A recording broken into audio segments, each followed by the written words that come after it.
Before I call the honourable member for Gippsland, I remind the House that this is the honourable member's first speech, and I ask the House to extend to him the usual courtesies. The member for Gippsland. Thank you, Speaker. I must say it's a great nation where the son of a Sale plumber finds himself in such magnificent surrounds with such an important job to do on behalf of his community. We all, I know, arrive at this place through different life experiences which have shaped our views, but I count myself blessed to have been born in Gippsland, a place that I regard as the greatest region in Australia. I'm also blessed to have grown up in a loving family. At home in Sale, with the support of a large extended family and friends, as one of 5 kids. We had a very rich family life, and my parents, Jim and Lois, taught me the value of respecting others, of hard work, of honesty and taking responsibility for my own actions. My father, who passed away last year, also demonstrated the importance of making a contribution to the community. Always one of the first to volunteer for school councils and local organisations. But finally, I count myself blessed to be here in the company tonight, or today, of my beautiful wife Julie and my 4 wonderful children, Morgan, Jamison, Clancy and Lachlan. Yeah. I believe that government policies which help families stay together, which strengthen the family unit, will help to build stronger communities in the future. But I'm here first and foremost to represent the people of Gippsland. For me, it's an enormous honour and a privilege, and it's something that I'll never take for granted. I make that point at the outset because I anticipate there'll be many challenges facing the Gippsland region in the near future, and I make no apologies for my parochialism in standing up for the Gippsland community. As I'm about to highlight, the Gippsland region is blessed with outstanding natural resources, and it makes an enormous contribution to the wealth of our nation. But we're exposed to the government policy directions on a range of issues which have the potential to shape my electorate in the future. The most basic test that I'll be applying to my deliberations in this place will be to always ask myself, what's in the best interests of the people of Gippsland? In applying this test, I'll continue to seek the counsel of many Gippslanders who I respect for their wisdom, their common sense and their personal integrity. I join the House today as the 8th person to represent Gippsland since Federation. I'm deeply humbled by the vote of confidence that I achieved in the recent by-election, and as we've all experienced in by-elections and elections themselves, they're testing times for candidates, their families and their supporters. And the Nationals, I believe, passed this latest test with flying colours. I take the opportunity now to thank the party members, our supporters, my family and friends again, who did so much to assist my campaign team.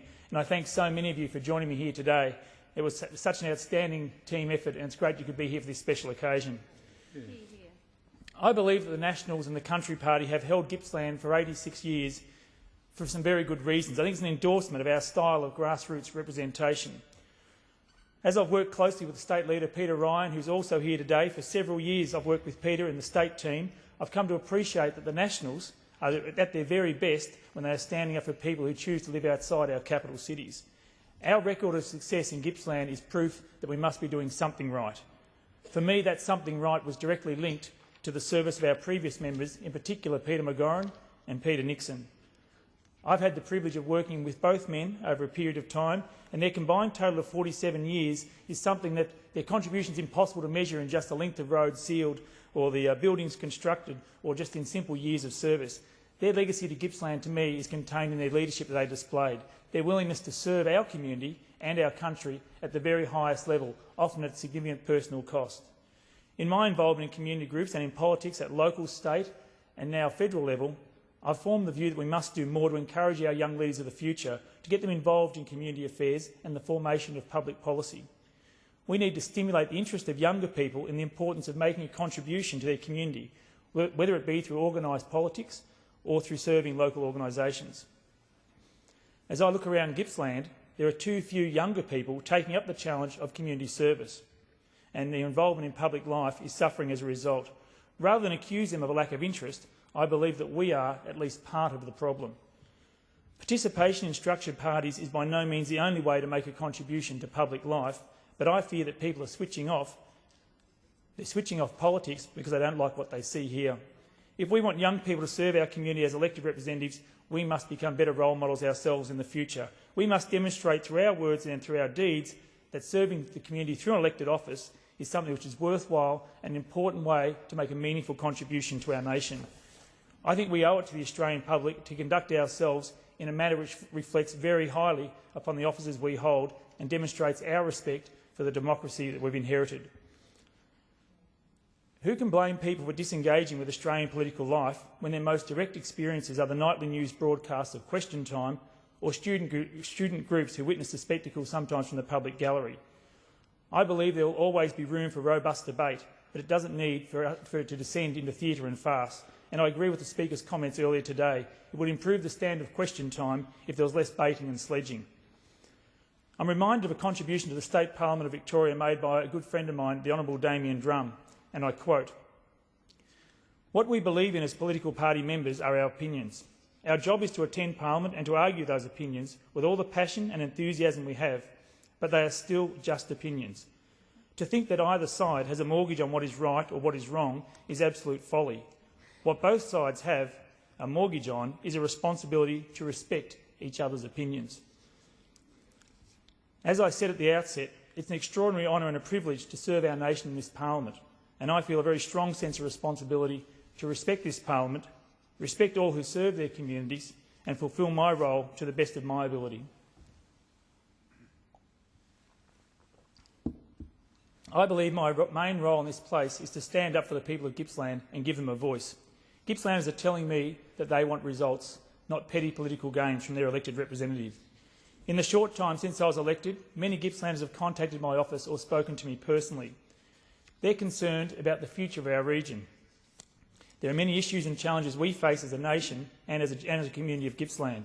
Government policies in relation to climate change, the increased cost of living and the impact it's having on families, pensioners, carers and low-income earners, the need for ongoing investment in better education, childcare, aged care, health services and sporting facilities, our desire for safer roads and improved access to public transport. There's the impact of the drought and the economic downturn which is having on local workers, on our farmers and small business owners, and the need for infrastructure investment in transport and water security that will help Gippsland prosper in the future. In fairness, the government doesn't expect a new government to solve all those issues in just 12 months. But equally, Gippslanders don't expect a new government to keep looking backwards and blaming the previous administration. Our treatment of people who are socially or economically disadvantaged will be one of my main focuses during my term in office. Despite our incredible natural resources and significant wealth, Gippsland performs poorly on a range of socio-economic indicators.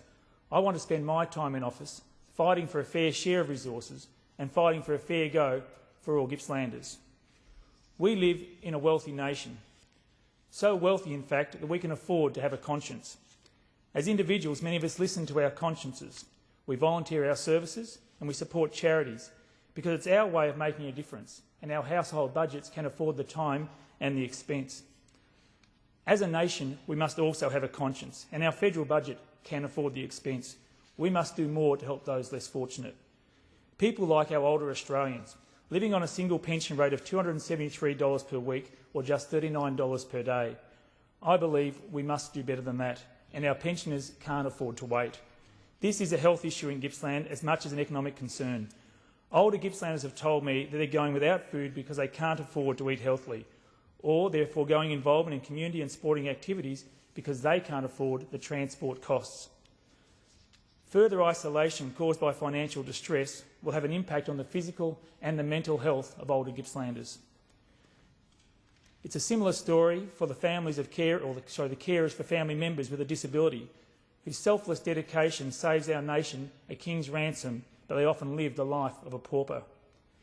In addition to improving the level of financial support, we need better access to health services in regional areas, particularly for children with disabilities.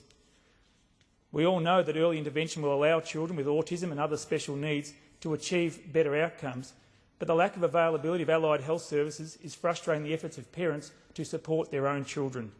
The need to attract and retain skilled health professionals in regional areas is an issue which state and federal governments must continue to address.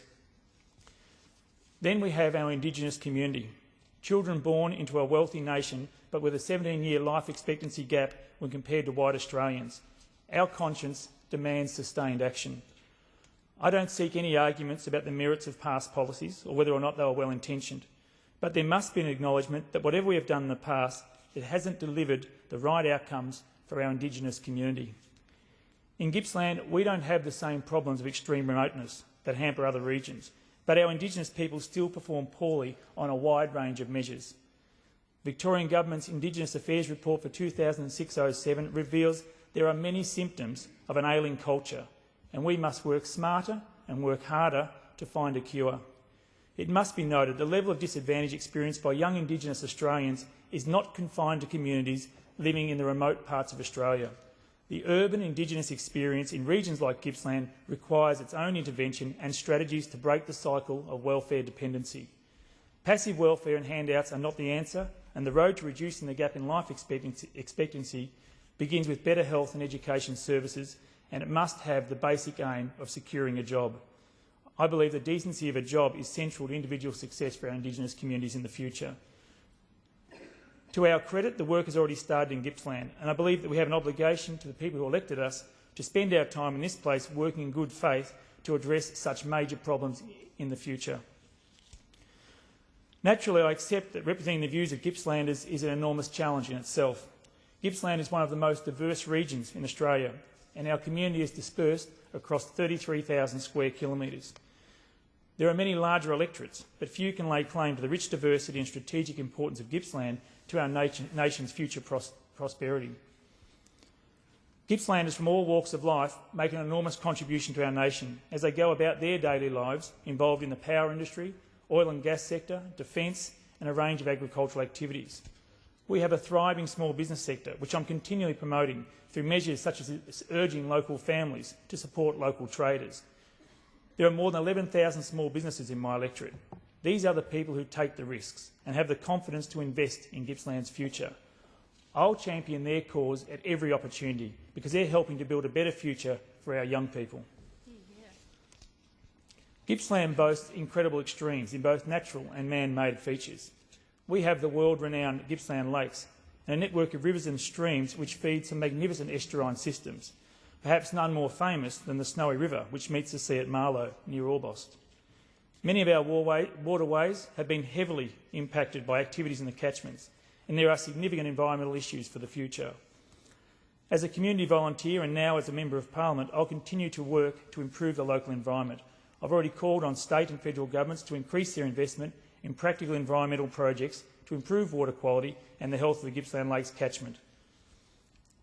I also support increased investment in natural resource education and world-class research within the Gippsland region because poor public land management over several decades has contributed to the environmental problems we face today.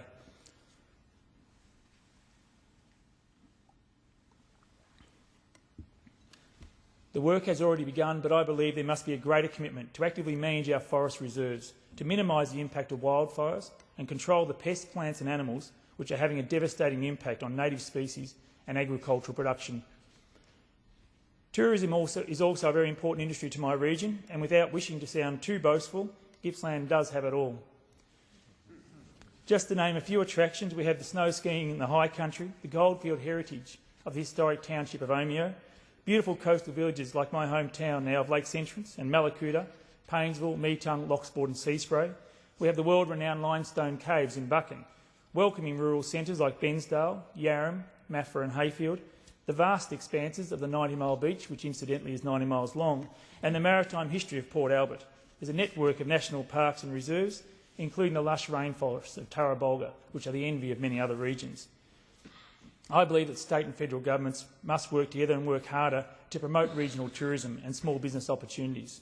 There's too much focus on marketing and major events in capital cities alone, which have very limited flow-on benefit to country and coastal areas. I think regional areas need a fairer share of the tourism budget in the future. Perhaps in contrast to Gippsland's outstanding natural beauty, the electorate also features the industrial heartland of the Latrobe Valley and its major towns of Traralgon, Morwell and Churchill. And I know it may be hard for others to appreciate, but there's a rugged beauty in the industrial landscapes of the power stations and open-cut mines which have underpinned economic growth for decades in Victoria. Recognising that brown coal is an extraordinary natural resource and accepting the challenge to use it in the most environmentally efficient manner will help to protect jobs in my region in the future. We will still depend on brown coal for baseload energy security. We need the Latrobe Valley power generators to remain commercially viable so that they can invest in the research and the technology required for a cleaner coal future. Naturally, I do see a future for renewable energy forms, particularly with the development of larger-scale solar facilities. But I do offer a word of caution regarding our treatment of coal-fired power stations in the development of environmental policies, such as the proposed emissions trading scheme. We must not make the mistake of imposing enormous economic pain on Gippsland for very little environmental gain. Given our nation's contribution to global greenhouse gas emissions is less than 2%, any policy which sacrifices jobs in my region will be met with strong resistance. We need a mature and well-considered debate where people are not typecast as true believers or as climate change sceptics. If we're prepared to give the planet the benefit of the doubt and we accept that climate change is real, then we're going to need a strong and sustainable economy to deal with the challenges that it will present.